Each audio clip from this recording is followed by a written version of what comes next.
ನಾವೆಷ್ಟೇ ಕರೆಕ್ಟಾಗಿ ಚಪಾತಿನ ಮಾಡಿದರೂ ಕೂಡ ಒಂದಲ್ಲ ಒಂದು ಚಪಾತಿ ಉಳಿದಿರುತ್ತೆ. ಉಳಿದಿರುವಂಥ ಚಪಾತಿನ ತಿನ್ನಲಿಕ್ಕೆ ಯಾರೂ ಇಷ್ಟಪಡೋದಿಲ್ಲ. ಅಂಥ ಟೈಮಲ್ಲಿ ಈ ರೀತಿಯಾಗಿರುವಂತಹ ಒಂದು ರೆಸಿಪಿನ ಮಾಡ್ಕೊಳ್ಳಿ. ತುಂಬಾ ರುಚಿಯಾಗಿರುತ್ತೆ. ಇದನ್ನು ಸಣ್ಣ ಮಕ್ಕಳಿಂದ ಹಿಡಿದು ದೊಡ್ಡವರವರೆಗೂ ತುಂಬಾ ಇಷ್ಟಪಟ್ಟು ತಿಂತಾರೆ ಅಂತಲೇ ಹೇಳ್ಬೋದು. ಹಾಗೆಯೇ ಮಾಡೋದು ಕೂಡ ತುಂಬಾ ಸುಲಭ. ಹಾಗಾದರೆ ಬನ್ನಿ ತಡ ಮಾಡದೆ ರೆಸಿಪಿನ ಶುರು ಮಾಡೋಣ. ಇದನ್ನು ಮಾಡಲಿಕ್ಕೆ ಮೊದಲು ನಾನಿಲ್ಲಿ ಉಳಿದಿರುವಂಥ 2 ಚಪಾತಿನ ತೊಗೊಂಡಿದ್ದೀನಿ. ನಿಮ್ಮ ಮನೇಲಿ ಜಾಸ್ತಿ ಚಪಾತಿ ಇದ್ದರೆ ಜಾಸ್ತಿ ಸಹ ನೀವಿಲ್ಲಿ ತಗೊಳ್ಬೋದು. ಇದು ಪೂರ್ತಿ ಗಟ್ಟಿಗಾದರೆ ಚೆನ್ನಾಗಿ ಬರೋದಿಲ್ಲ, ಸ್ವಲ್ಪ ಮೆತ್ತಗಾಗೇ ಇರಬೇಕು ಚಪಾತಿ. ಪದರ್ ಚಪಾತಿ ಇದ್ದರೂ ನಡೆಯುತ್ತೆ, ಇಲ್ಲಾಂದರೆ ಈ ರೀತಿಯಾಗಿ ಸಿಂಗಲ್ ಆಗಿ ಮಾಡಿರುವಂತಹ ಚಪಾತಿ ಇದ್ದರೂ ನಡೆಯುತ್ತೆ. ಯಾವುದಾದ್ರೂ ಚಪಾತಿ ಇದ್ದರೂ ಇದನ್ನು ನೀವು ಮಾಡ್ಕೊಳ್ಬೋದು. ಇದನ್ನು ನಾನಿವಾಗ ಸ್ವಲ್ಪ ಸಣ್ಣದಾಗಿ ಕಟ್ ಮಾಡಿಕೊಂಡು ಮಿಕ್ಸಿ ಜಾರಲ್ಲಿ ಹಾಕ್ಕೊಳ್ತಾ ಇದ್ದೀನಿ. ಫಸ್ಟ್ ಟೈಮ್ ಮಾಡೋರು ಸ್ವಲ್ಪ ಅನ್ನೋಂಗೆ ಮಾಡ್ಕೊಳ್ಳಿ. ನೋಡಿ, ಈ ರೀತಿಯಾಗಿ ಚೆನ್ನಾಗಿ ಪೀಸ್ ಮಾಡಿ ಹಾಕ್ಕೊಳ್ಬೇಕು, ಇಲ್ಲಾಂದರೆ ಬೇಗ ಸಣ್ಣ ಆಗೋದಿಲ್ಲ. 2 ಚಪಾತಿನೂ ಅಷ್ಟೇ ಈ ರೀತಿಯಾಗಿ ಮುರಿದು ಹಾಕ್ಕೊಳ್ಳಿ. ಈ ಚಪಾತಿನ ಇವಾಗ ಗ್ರೈಂಡ್ ಮಾಡ್ಕೊಳ್ಳೋಣ. ಇದು ಪೂರ್ತಿ ಸಣ್ಣದಾಗೆಲ್ಲ ಆಗೋದಿಲ್ಲ, ಸ್ವಲ್ಪ ತರ್ತರಿ ಅನ್ನೋಂಗೆ ಇದನ್ನು ಗ್ರೈಂಡ್ ಮಾಡ್ಕೊಂಡು ತಗೊಳ್ಳಿ. ಇವಾಗ ನಾನಿಲ್ಲಿ ಒಂದು ಪಾತ್ರೆಗೆ 1 ಕಪ್ ಆಗುವಷ್ಟು ಬೆಲ್ಲನ ಹಾಕ್ಕೊಳ್ತಾ ಇದ್ದೀನಿ. ಆರ್ಗ್ಯಾನಿಕ್ ಬೆಲ್ಲನಾದರೂ ಹಾಕ್ಕೊಳ್ಬೋದು, ಇಲ್ಲಾಂದರೆ ಅಚ್ಚು ಬೆಲ್ಲ ಇರುತ್ತೆ ನೋಡಿ, ಅದನ್ನಾದರೂ ನೀವಿಲ್ಲಿ ಹಾಕ್ಕೊಳ್ಬೋದು.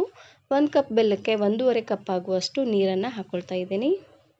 ಈ ಬೆಲ್ಲನ ಪಾಕ ಮಾಡ್ಕೊಳ್ಳೋದೇನು ಬೇಡ, ಸ್ವಲ್ಪ ಕರಗಿದ್ರೆ ಸಾಕು. ನೋಡಿ, ಈ ರೀತಿಯಾಗಿ ಮಿಕ್ಸ್ ಮಾಡ್ಕೊಳ್ತಾನೆ ಬೆಲ್ಲನ ಕರಗಿಸ್ಕೊಳ್ಬೇಕು. ಊರಿನ ಪೂರ್ತಿ ಲೋ ಫ್ಲೇಮ್ನಲ್ಲೇ ಇಟ್ಟು ಈ ರೀತಿಯಾಗಿ ಮಾಡ್ಕೊಳ್ಳಿ.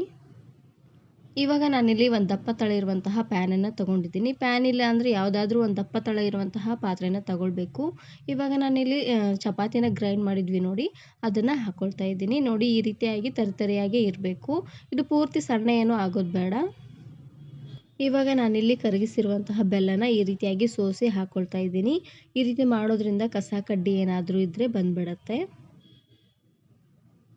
ಇವಾಗ ನಾನಿಲ್ಲಿ ಊರಿನ ಪೂರ್ತಿ ಲೋ ಫ್ಲೇಮ್ನಲ್ಲೇ ಇಟ್ಟು ಒಂದು 10 ರಿಂದ 15 ನಿಮಿಷವರೆಗೂ ಚೆನ್ನಾಗಿ ಇದನ್ನು ಬೇಯಿಸ್ಕೊಳ್ಬೇಕು.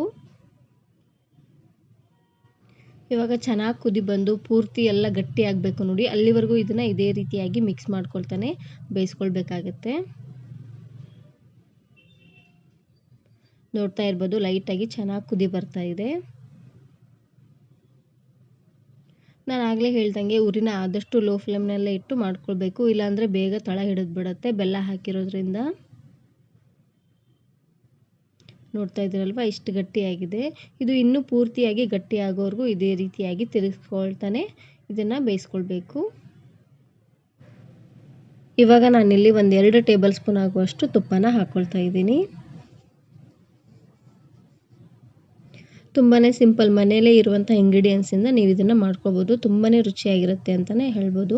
ಇವಾಗ ನಾನಿಲ್ಲಿ ಸ್ವಲ್ಪ ಸಕ್ಕರೆಗೆ ಒಂದು 2 ಏಲಕ್ಕಿನ ಹಾಕಿ ಗ್ರೈಂಡ್ ಮಾಡ್ಕೊಂಡಿದ್ದೆ.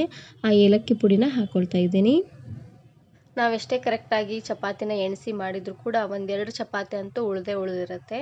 ಉಳಿದಿರುವಂಥ ಚಪಾತಿಯಿಂದ ಈ ರೀತಿಯಾಗಿ ಸ್ವೀಟನ್ನು ಮಾಡ್ಕೊಳ್ಳಿ. ಇದನ್ನು ಮಾಡಿಕೊಂಡು 2 ದಿನವರೆಗೂ ಸ್ಟೋರ್ ಮಾಡಿ ಇಟ್ಕೊಳ್ಬೋದು. ತುಂಬಾ ಚೆನ್ನಾಗಿರುತ್ತೆ, ಸ್ವಲ್ಪನೂ ಕೆಡೋದಿಲ್ಲ. ನೋಡಿ, ಈ ರೀತಿಯಾಗಿ ತಳ ಬಿಡಬೇಕು, ಅಲ್ಲಿವರೆಗೂ ಇದನ್ನು ಇದೇ ರೀತಿಯಾಗಿ ಮಿಕ್ಸ್ ಮಾಡ್ಕೊಳ್ತಾನೆ ಬೇಯಿಸ್ಕೊಳ್ಬೇಕು.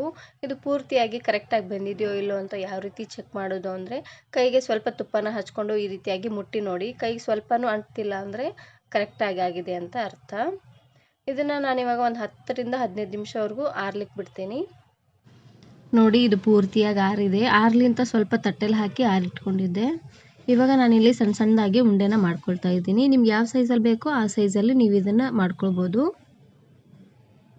ನೋಡಿ, ಇದೇ ರೀತಿಯಾಗಿ ಎಲ್ಲವನ್ನು ಉಂಡೆ ಮಾಡ್ಕೊಂಡ್ರೆ ಆಯಿತು. ನೀವು ಈ ರೀತಿಯಾಗಿ ಉಂಡೆನಾದರೂ ಮಾಡ್ಕೊಬೋದು, ಇಲ್ಲಾಂದರೆ ಬರ್ಫಿ ಥರನಾದರೂ ನೀವು ಇಲ್ಲಿ ಮಾಡ್ಕೊಳ್ಬೋದು. ನಾನು ಇದೇ ರೀತಿ ಭಾಳಷ್ಟು ಸ್ವೀಟ್ ರೆಸಿಪೀಸ್ನ ಮಾಡಿದ್ದೀನಿ. ವಿಡಿಯೋ ನೋಡಿಲ್ಲ ಅಂದರೆ ಈ ವಿಡಿಯೋ ಕೊನೆಯಲ್ಲಿ ಹಾಕಿರ್ತೀನಿ, ನೋಡಿ ಚೆಕ್ ಮಾಡಿ.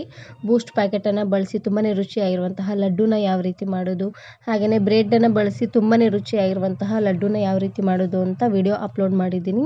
ವಿಡಿಯೋ ನೋಡಿಲ್ಲ ಅಂದರೆ ಈ ವಿಡಿಯೋ ಕೊನೆಯಲ್ಲಿ ಹಾಕಿರ್ತೀನಿ, ನೋಡಿ ಚೆಕ್ ಮಾಡಿ. ಅವು ಕೂಡ ಅಷ್ಟೇ ತುಂಬಾ ರುಚಿಯಾಗಿ ಬರುತ್ತೆ. ಯಾವುದೇ ಸ್ವೀಟ್ ಪದಾರ್ಥನ ಮಾಡಿದರೂ ಕೂಡ ಮೆಜರ್ಮೆಂಟ್ ಅನ್ನೋದು ತುಂಬಾ ಇಂಪಾರ್ಟೆಂಟ್ ಆಗುತ್ತೆ. ಕರೆಕ್ಟ್ ಆಗಿರುವಂಥ ಮೆಜರ್ಮೆಂಟಿಂದ ಮಾಡಿದ್ರೆ ಎಲ್ಲ ಸ್ವೀಟು ತುಂಬಾ ರುಚಿಯಾಗಿ ಚೆನ್ನಾಗಿ ಬರ್ತವೆ, ಸ್ವಲ್ಪನೂ ಕೆಡೋದಿಲ್ಲ. ನೋಡಿ, ಆಲ್ರೆಡಿ ಎಲ್ಲ ಉಂಡೆನೂ ರೆಡಿಯಾಗಿದೆ. ಇದ್ರ ಮೇಲೆ ನಾನಿವಾಗ ಬಾದಾಮಿ ಪೀಸಸನ್ನು ಹಾಕ್ಕೊಳ್ತಾ ಇದ್ದೀನಿ, ಸಣ್ಣದಾಗಿ ಕಟ್ ಮಾಡಿರುವಂತಹದ್ದು. ನಿಮಗೆ ಬೇಕಿದ್ರೆ ನಿಮಗೆ ಇಷ್ಟವಾಗಿರುವಂತಹ ಯಾವುದಾದ್ರೂ ಡ್ರೈ ಫ್ರೂಟ್ಸನ್ನು ನೀವಿಲ್ಲಿ ಡೆಕೋರೇಟ್ ಮಾಡ್ಕೊಳ್ಬೋದು ಇಟ್ಟು. ನಾನು ತಗೊಂಡಿರುವಂತಹ ಚಪಾತಿಯಿಂದ ಈ ಸೈಜಿನ 7 ಉಂಡೆ ಆಗಿದೆ.